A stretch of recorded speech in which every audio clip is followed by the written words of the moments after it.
get quiet. Go on and get crunk. Head back to Longview, Kelly popping trunk. I ain't even tripping. Riding and I'm sipping. Let me come through 4-4 steady tipping. On that new lap. Watch the trunk crack. Let me sit sideways, CB running back. Maybe AP, maybe AD. I ain't even tripping cause we some athletes. Messing with Smitty in the summertime. He get pissed if we don't make our time. But we gon' get it, cause we gotta finish. Nebraska horn hustlers, man, we diminish. Put them boys little, paint like a skittle. I ain't even tripping, I ain't never double dribble. Cause I'm a player from the Himalaya. Let me sit sideways, man. Maybe back door, maybe fall off. Sipping codeine cause I gotta kill a cough. Let me sit sideways in the big Benz. Oh, you boys, they my brothers, they my friends.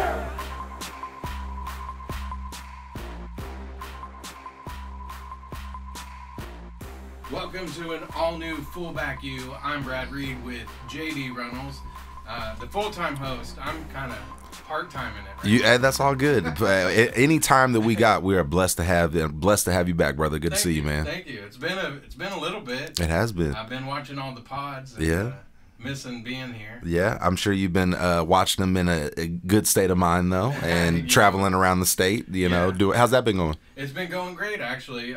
There was like the first week of the pandemic that I was like, oh no, what's going to happen? And then business for us just went crazy. Like that did not slow down for the marijuana business here in Oklahoma. So people not worried with weed, not worried about that Rona. I mean, maybe they were just trying to stay home and, keep a level head. Maybe the smoke. If the smoke kills Rona, maybe that's what it is. Okay. There's been people talking about that it might help, but who knows. One thing when you're in the weed business that they make you do here, and like the OMMA, they won't let you say your products like cure anything. So I have to be careful on that. But, I got you. I mean, I've been smoking this whole time, and I didn't get the Rona. That's what's up. Yeah, that was totally a joke. But anyway, but I'm glad to hear everything's going well for you. Glad to hear that business. Man, Brad, we're just in a, you mentioned we go from a pandemic to a time of, let's just be real, unrest, civil unrest. What's your thought? Let me ask you this, and let's just get to the point. I have a lot of white friends that have spoken up about this, and I'm so proud of them. Shout out to you guys. Why this video, Brad? Why this video? What is it? Because there's been so many, and you and I have talked about it, and there's not, and I'm not, because I'm not saying you. I'm saying, why are so many rallying to this when there's been, to me, Tamir Rice's video is horrifying. Yeah. If you can see that, if people never saw that, or if you, for me, a few of the videos that I mentioned them with you, and you've been around, just those ones when I saw them, that's when my what the hell's going on started, So what do you think? Well, I wonder if it's because in this instance there's no, if he wouldn't have been doing this, it wouldn't have happened, or maybe it's just way more in people's face right now. Plus, I do think people have been more on edge with the coronavirus, so I feel like this is just like it's just a culmination of everybody feeling a lot of uncertainty about a lot of things, and then you see this video that there's not any, I don't know of anybody who can really argue that was a horrifying event. So all of those other videos deserve the outcry that this one got, but I'm glad that people are finally saying it's not good enough just to not be racist. Now you kind of got to be anti-racist. I like it. It's unfortunate, but I like it. I mean, we have to, because I mean, there's no way that should happen, Brad. There's no way a man like that should have. The apprehension process is different. Yeah. The apprehension process is different, brother. The one, and it doesn't seem like it's getting better. The teenagers in Atlanta, they got pulled out of the car and tased, and the 6 cops got in trouble. Yeah. Pointless. Right. Pointless. Yeah. Pointless. And there's a car right in front of them. That's America, Brad. There's a car right in front of them, white girl just waving and taking pictures. Yeah. And they drive off. What's going on back? Oh, they about to get arrested. Oh, let's drive off. And they get the hell beat out of them, Yeah. I mean, that's what a lot of people are, that's what everybody's fighting for. Yeah, yeah. And, I mean, There was the lady who they busted into her house. Breonna Taylor. And what was that? Breonna Taylor, Kentucky. Louisville. Yeah, yeah. I mean, like, so there's a whole lot of them that, you know, deserve. Arrested the boyfriend for shooting back after they shot her 8 times. Yeah, yeah. Man, and those are, we don't need to forget any of these people. And there's a lot that we don't know about. Oh, sure. Yeah. There's a lot that we don't know about. So, again, shout out to everybody. We don't have to stay on that because I've made some other news too. So, we don't have to stay on the depressing side. So, we can... I mean, go ahead. Yeah, you did decide to step away. Yeah. And I think it's a brave decision. Thank you. I really you. do, because I've worked in that building, and I know other people who currently work in that building, and we all had this dream of our broadcasting career, you know. And so some people are afraid to speak out, and I'm not saying that's, you know, I think that you should be using your platform if you've been given the blessing of being able to speak to that many people, to say to everybody, you know, like I said, you got to be anti-racist. However, a lot of those people also are, I've got a really horrible, that would be bleeped out way of saying it. But, you know, they got that corporate... Buddy. Yeah, exactly. Well, let me, okay, before I tell you my side of the story and before other fans, because I know everybody wants to hear that, what's the hiring process like over there, Brad? How do people get hired over there? How do their hosts get hired? Well, you know, I've hired quite a few people over there, actually, when I was the promotions assistant manager. But as far as how it works over there, I mean, if you, for the sports animal, you're only going to get a job as a host if you are like the guy who's on Channel 5 or Channel 9 doing the sports, or if you were an ex-player. And sometimes I think now, not even an ex-player, look at the lineup. I don't know if anybody over there has played, right? Just one.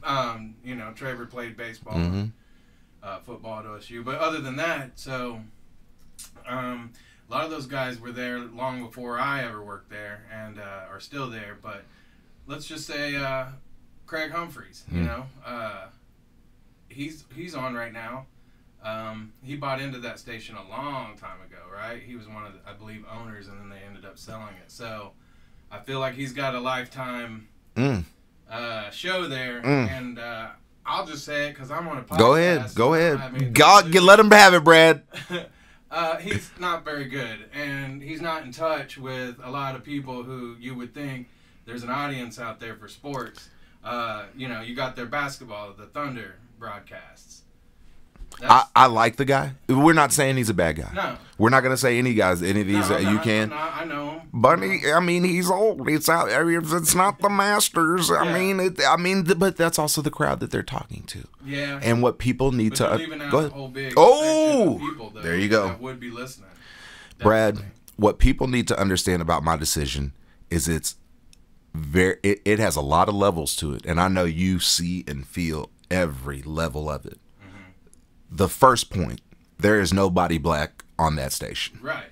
There is nobody of color. There's no women. There's no gender. There's no salespeople. If you walk down the hall, I mean, you might see the good people that work at Wild. Other than that, you're right. There's no operations managers, sales managers, general managers, nothing like that. I've worked my entire life. First of all, there's nobody at that station that's high school games were played on that station. Mine were. Obviously, playing at OU, there's nobody that's played on more than one NFL team up there. I have. Yeah. There's nobody up there that the top 2 people on that show call to fill in first, besides me. If I'm good enough to fill in for you when you're on vacation time, I'm good enough to be hired. Right. But in nearly 20 years of being there and sacrificing and doing random interviews and being there for the company and always staying loyal when other companies have called and wanted me to be there, there hasn't been one contract, phone call, promotion idea, extra radio time, congratulations, good luck, good show. Yeah. Nothing. There's never going to come a time.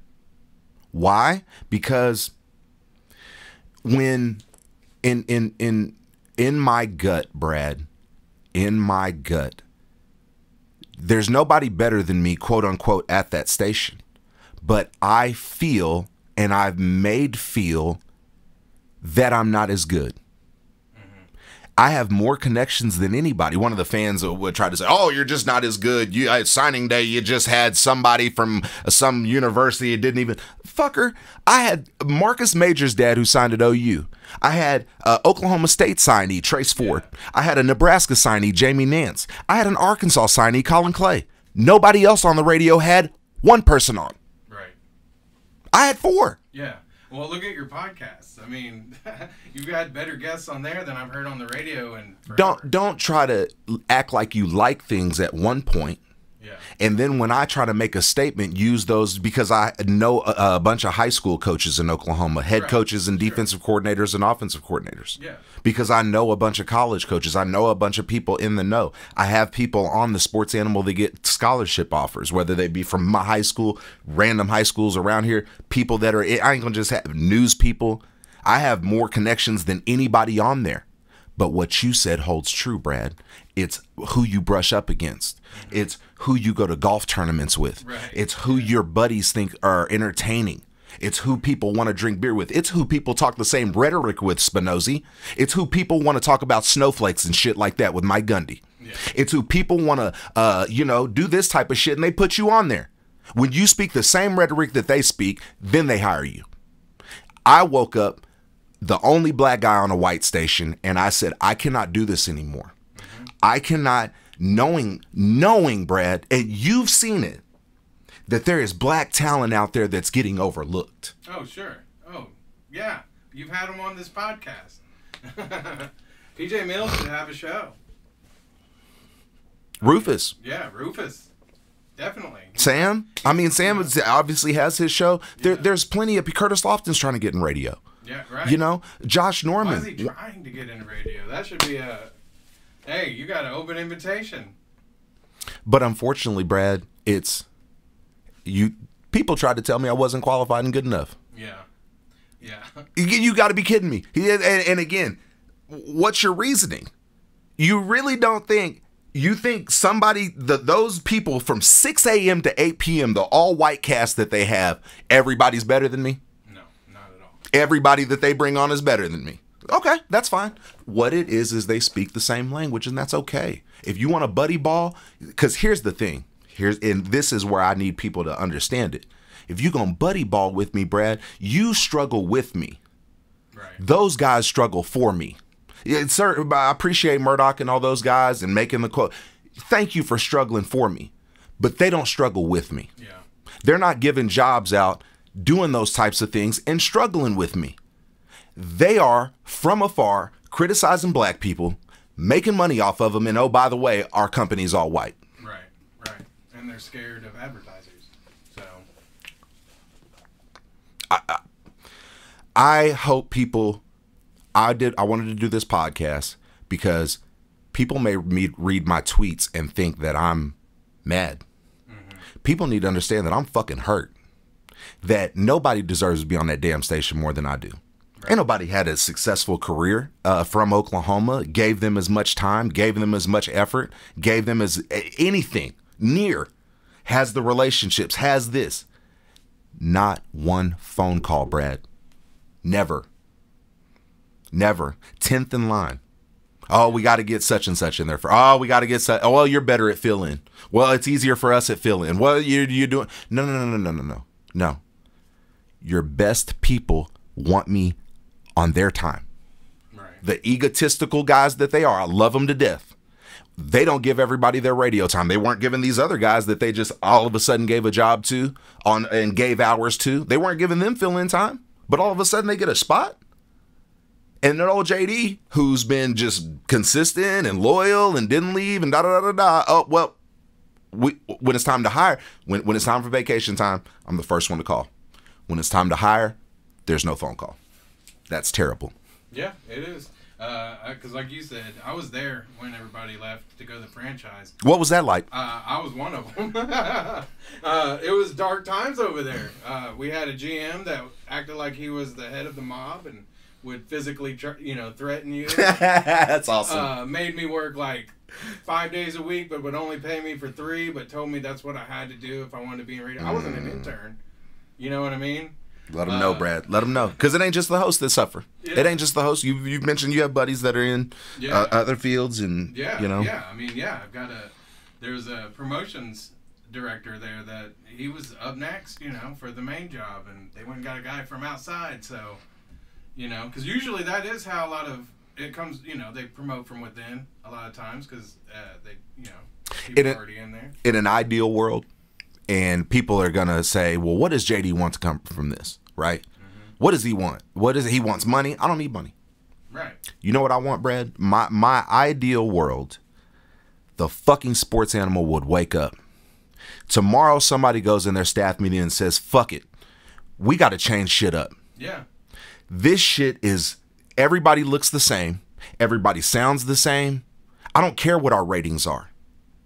We have to change. Hopefully somebody saw JD's tweet and message and said, you know what? Why don't, instead of hiring one black guy, why don't we hire 2? Yeah. And they could add another person to the Mark and Dusty show. That's what they did with Dusty. I mean, they could add don't another even get me person. started. We know the ins and outs of what they can do a little too well, Brad. Yeah. But there's opportunities. Absolutely. They wanted to do it. There's opportunities, Brad.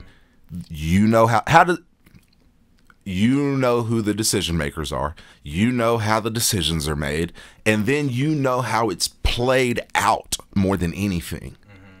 And that's what I don't think people understand is I've played this deal out for fucking 20 damn years. Yeah. Nearly 20 years. Anybody at their job? How would they be feeling if they were doing these things and they just saw people that were at the Cat and never even done sports? Oh, well, I'm joining the Morning Animals. Well, what? Yeah. Why wasn't I called? Right. Right? Well, no big deal. And then everybody's leaving for the franchise, but JD's going to stay and let's make him fill in. Yeah. When they did that, they had me for a whole week. I was going to be the next Lump because Lump had left too. How about that? And so I go and I do it for a whole week, and then a week later they're like, oh yeah, we decided something else. And that's when they brought in all the other guys, and so I'm like, all right, I didn't want to get up this early anyway. Lastly, Brad, you know how it is, man. I love that station. I've given a lot to them. I don't want them to fail. Yeah. But they need to change. They do. And they can. Very easily. Yeah. Should have a long time ago. I feel like, again, it's the almighty dollar. And so. Man. When, let's just say it again, you've got me on a show and I'm sitting here and listening to, I'm about to go on the air and we don't kneel, we stand and da-da-da-da-da. And hey, JD Reynolds, how you feeling today? Yeah. And whoa. And now all of a sudden things have flipped and we're talking about equality and talking about civil rights and now everything's open-minded and da-da-da-da-da. But JD's just supposed to forget about that as the token black guy. JD being a black man now represents black acceptance on people feeling that way. JD does not represent how that business feels. Right. At all. And again, when I start looking at all these things and the treatment, and it doesn't make sense. It doesn't make any form of sense. Brad, anybody who fucking doubts me, tell them to pull up what they were saying about me on the Sports Animal a week ago. Yeah. What were they saying? Were they saying anything bad? Were they calling up to the station and, oh man, no, JD's no good. Nope, JD's not good. No, man, JD's a natural. JD's good, dude. I love hearing you on there. I wish they would have you on there more. Blah, blah, blah, blah, blah. The shit's on recorded. Right. But again, now when I complain and I say, hey, shit ain't right. Nope, you weren't good enough. You weren't good enough. That's all. They didn't want to hire you because you weren't good enough. Okay. Say what you want. Say what you want. And like I said, you're young, you're knowledgeable. There's no reason why you shouldn't be on a sports station. Phone call, Brad. Yeah. A phone call, bruh. Yeah. You're rearranging shows. You have talent that possibly can leave. You're wanting to keep that talent, even if it's as fill-in. and you don't offer that talent anytime. Yeah. Well, and I will say that when we're referencing to when a lot of people did leave and go to the franchise.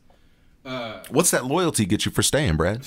Yeah, it was a different regime too. That GM, he's gone. Ooh. Dax. Oof. I love Dax. He's gone, and so there's some people in there that I trust that they would do the right thing, but I don't know why they haven't. That's a great question. It boils down to who's been buddy with the hosts. Mm-hmm. Yeah.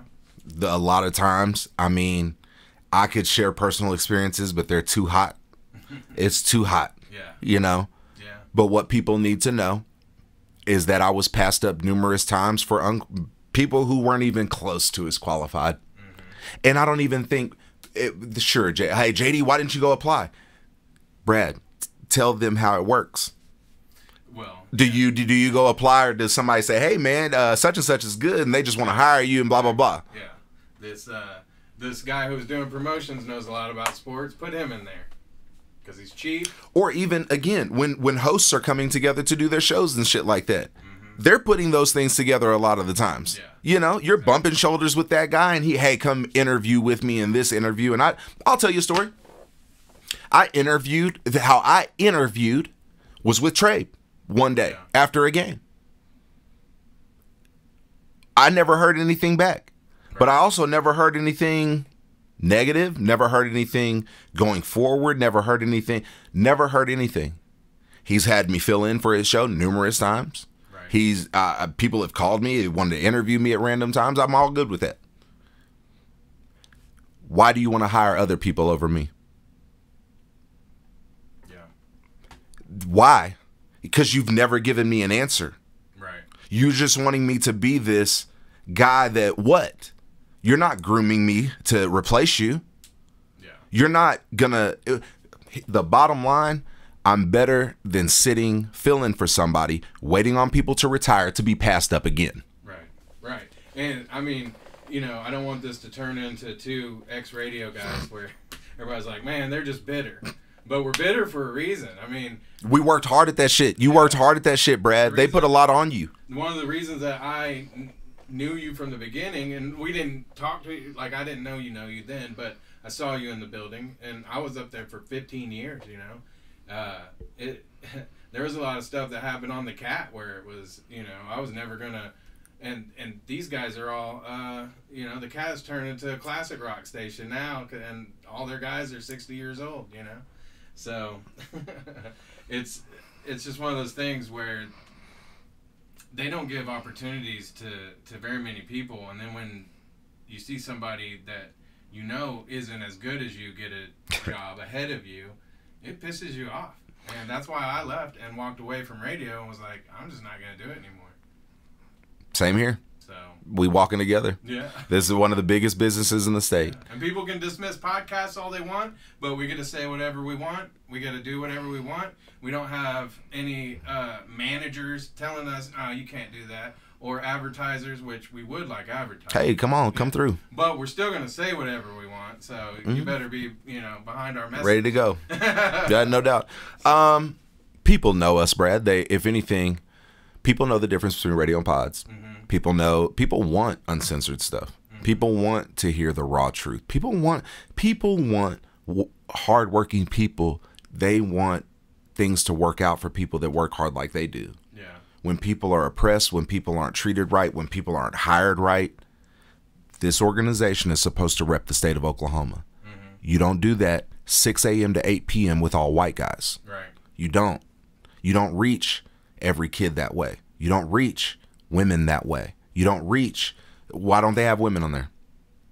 Yeah, I mean, that's a good question. But you're right. I mean, because if you look at the women they've had on there, they're usually the funny intern or something like that. But there's qualified women out there that could do a radio show. But it's the Good Old Boys Club. I did that for I tweeted it. I did it for women, period. Black women, white women. You want to get into journalism? Do it. Mm-hmm. Go for the sports animal. Go for it. There's a job opportunity there. The post-game show. Yeah. 2 hours after the game, you can be on there. Their dreams, my dreams weren't going to happen there. No. And so hopefully it raises awareness, opens a door for somebody else that truly wants their dream to come true. Hopefully an Oklahoma person, hopefully a person of color, because we need that. It's uncalled for people to, one, profit that much and have such limited interaction with black people. Two, only have black people on when it's convenient for them and talking sports. Three, not having black people on to talk about the issues that are going on in our community. That is, it's almost damn near criminal. Yeah. When you have that big of a reach, when you have that many black, my brain, Brad, went to, and this would have really pissed people off, right? My brain went to, shit, if they gonna have me around, I'm gonna just have on all black people and talk just Black Lives Matter shit. Yeah. How far would that have went from 2 to 6 on that show? About 1 hour. But the other deal is from 2 to 6 on that show, it tends to get political one way. It does. Yeah. It tends to get militant one way. Yeah. It tends to get aggressive one way. It tends to get to talking about people certain ways. Yeah. So I ain't affiliated with it. Yeah. I mean, I think that's the biggest stand that you could take right now, and then that'll bring a lot of awareness to the situation, because you're looking at people who have no problem criticizing people's protest and their anger and their feelings towards this injustice, but they don't have anything to say about the injustice itself. I could have stood here and said nothing. I could have been a token guy. I could have, and another one I want to address is, somebody asked me, why don't you be the change? Why don't you be that guy that's the change for the community? If you said it, Brad, most people that come up to me outside of my house come say, hey, I appreciate what you do for your gym. Hey, I saw you working that kid out and that was awesome. Hey, you trained such and such that I know. Hey, I know such and such that you were working with, and they don't. Most people talk to me about that. They do. That's no lie.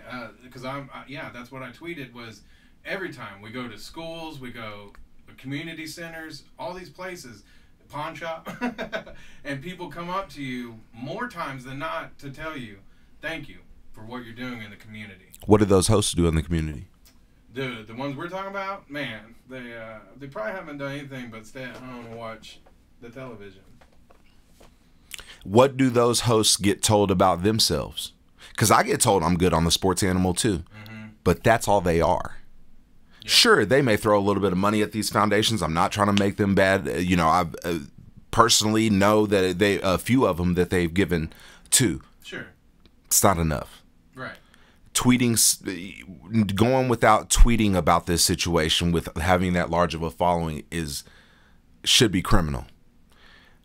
Talking and not having to acknowledge black people throughout your workday is sickening. Right. I say this, and I said this, if people why JD, why you need to leave? Why can't you just stay and do this? If I was truly one of those hosts, they would treat me the same way they give jobs to people they know. They don't treat me that way. They don't invite me to dinners. They don't invite me to golf tournaments. They don't invite me to this. That ain't how it is. Right. We don't go have beers together. I like beers. Yeah. What's wrong? Why can't I? What's the deal? Yeah. Yeah. They do have a club up there. I appreciate you being here, Brad. I really do, because I think a lot of people would have just said, if there's, again, because there's hosts and there's the producers behind the scenes, and I mean, there's obviously the people in the ad building and all that, but I mean, it really is a bond between that host, you running the show, and then again, it's hard when that bond constantly. I love Matt Meyer to death. I think he's a very, very middle of the road person as far as a lot of issues. Yeah. I think it's Matt Ravis or Travis or one of the Ravis yeah, sent me a great message. I appreciate those guys. Yeah, and both of those guys, I think Matt Meyer could have his own show. But I also have to ask them, Brad, how would they feel going 20 years somewhere working with no white people? Yeah. How would they feel 20 years knowing that all we're going to hire is black people from here on out? Yeah. You got to come in here. You going to be the token. You going to be this. You ain't going to be that. Yeah, you're never going to get an opportunity no matter what you do. Man. Yeah. Be different. Yeah. But again, I'm glad you came back, man. I don't want to end it on a bad note. We got to talk some. I do want to say something. Yeah, let's hear it. Just from my heart. For sure. I just want to hear a lot less people, criticizing other people and start listening to them. Start listening to what people have to say and what's going on in this world. Because I'll tell you right now, I couldn't imagine living in a world that was built basically on the suffering of my people. I mean, I'm part Native American, and I have an idea of, what that means. But look around at everything and think about that. Really, think about if that were your people and how that would feel. You've worked at the Boys and Girls Club. Salute you for that. We've done a podcast at the Eastside Boys and Girls Club, the Eastside Community Center. There's a lot of layers to it, Brad, as far as fixing the black community. But as far as fixing racism, I don't think black people should have to solve a problem they didn't create. No, and that's what's annoying me too, is all these, hey, teach me what I need to do. Like, don't be a racist. It's pretty easy. Yeah. Listen. That, and again, that was the first question I asked you is why now? Because, when we went to the Eastside Boys and Girls Club, Brad, I was able to name 15 police shootings on video by then. Mm-hmm. But since then, there's 15 more. Yeah. We don't need to wait until 15 more go by and it gets more and more gruesome and more traumatic. I think we're at a tipping point. I think we're at a point where we need a nationwide police third party system. Absolutely. And I think that of course I've been binge watching The Wire. I told you about that. I'm so proud of you. It's been kind of feeding into some of my thoughts lately too. And that my wife works for a police department. So you should hear the earful I've been giving her. But I think that the militarization of the police and the war on drugs has put us in a place where, people should be able to protest without feeling that they got to go to war with the police. Or that the police are preparing for a war from them. Because I know that there's a lot of people protesting that they didn't have it in their mind to go fight the cops. But even if they did, I don't blame their anger. I really don't. There's a few parts of The Wire. I don't know if you've gotten to them, and they're not huge parts. I just started the last season. There's a part, so you've seen, you saw New Amsterdam on there. So, you got to see what it was like for crime to go down. Sure. With people having access to what they truly want.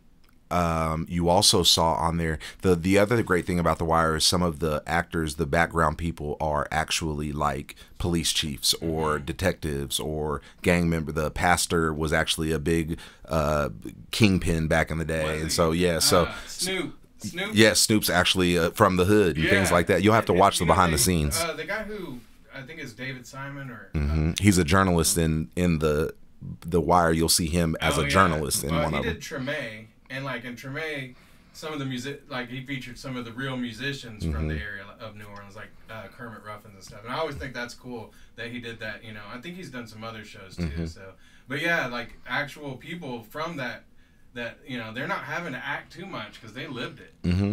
So there's, even though it's a TV show that's made up, it's not necessarily based on real life, but it is. No, it is. No, you're right. You're absolutely right, and it hits you. A good idea of what goes on both sides.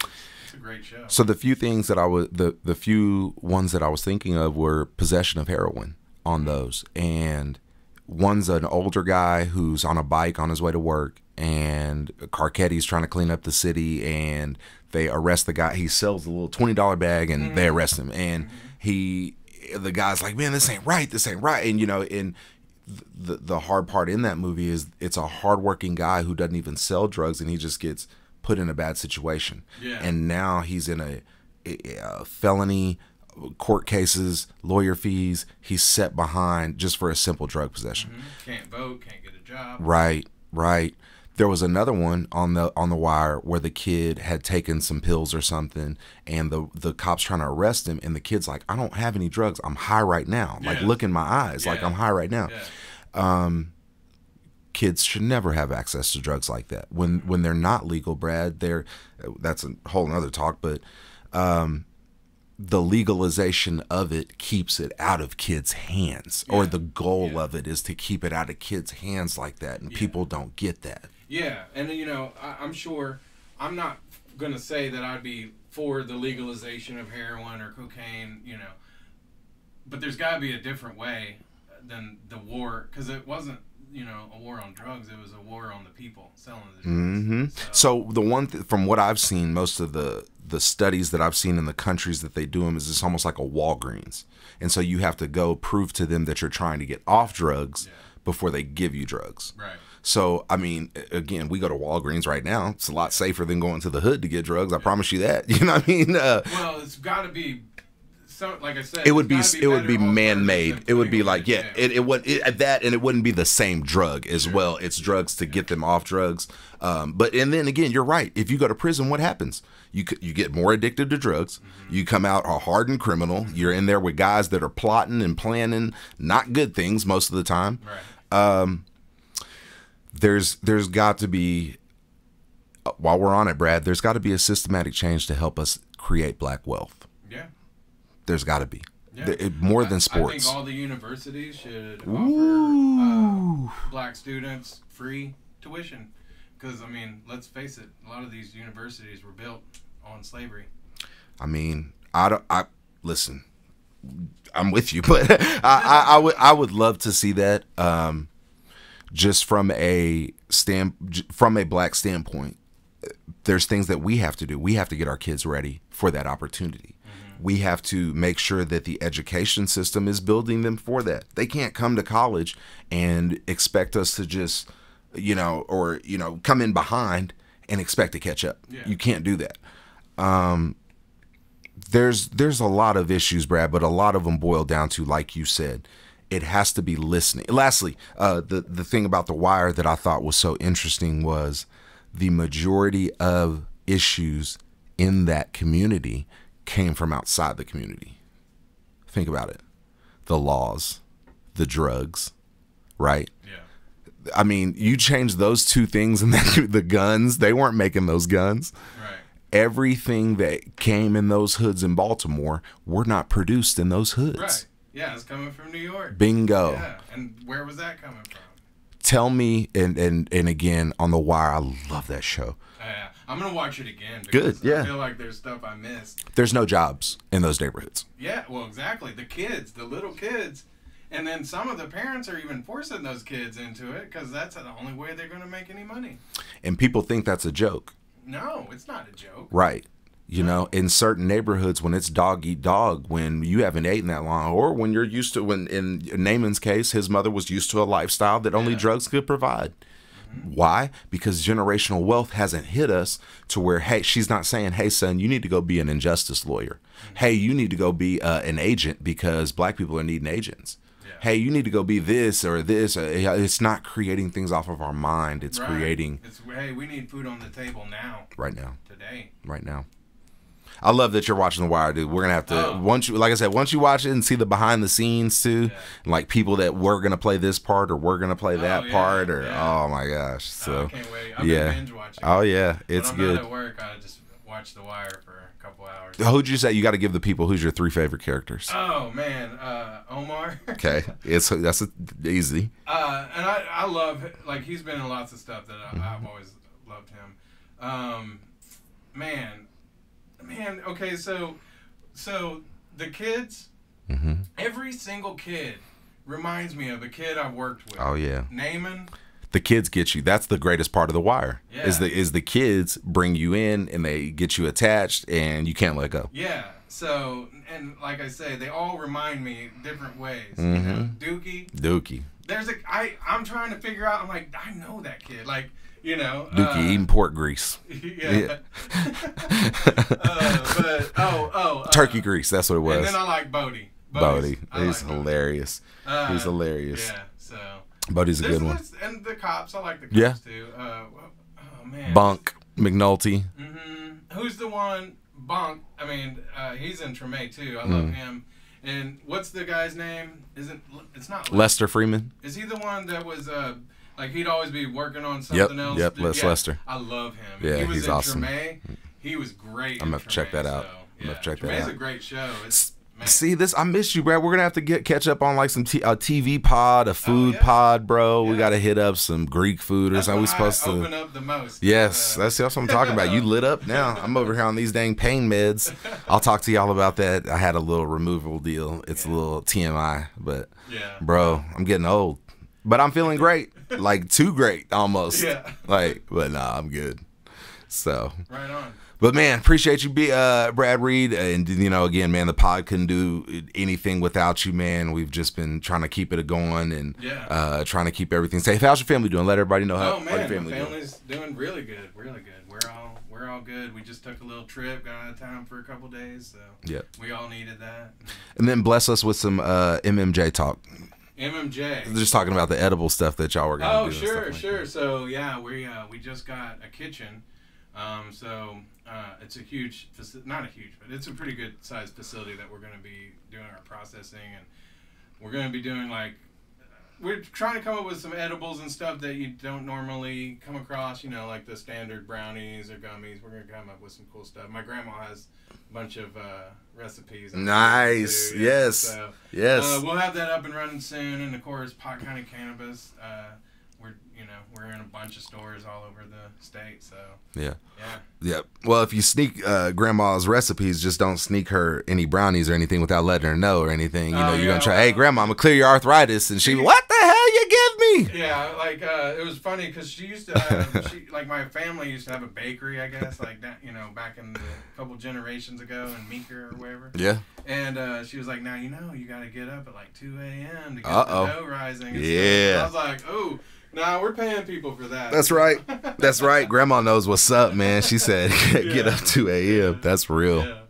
So. Old schoolers know, man. Man, it's going to be a great podcast, Brad. I really do appreciate you, brother.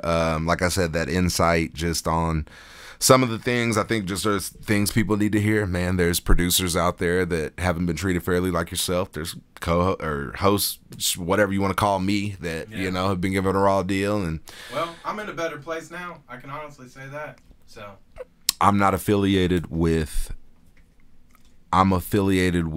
who represents the people of Oklahoma, who I feel like represents my people, who I feel like represents the views that I have, who I feel like represents me, my friends, my football team, my family. Damn, Brad, you don't know how many times my family's I don't want to say it. They know, Brad. They all know that there's a glass ceiling there for me.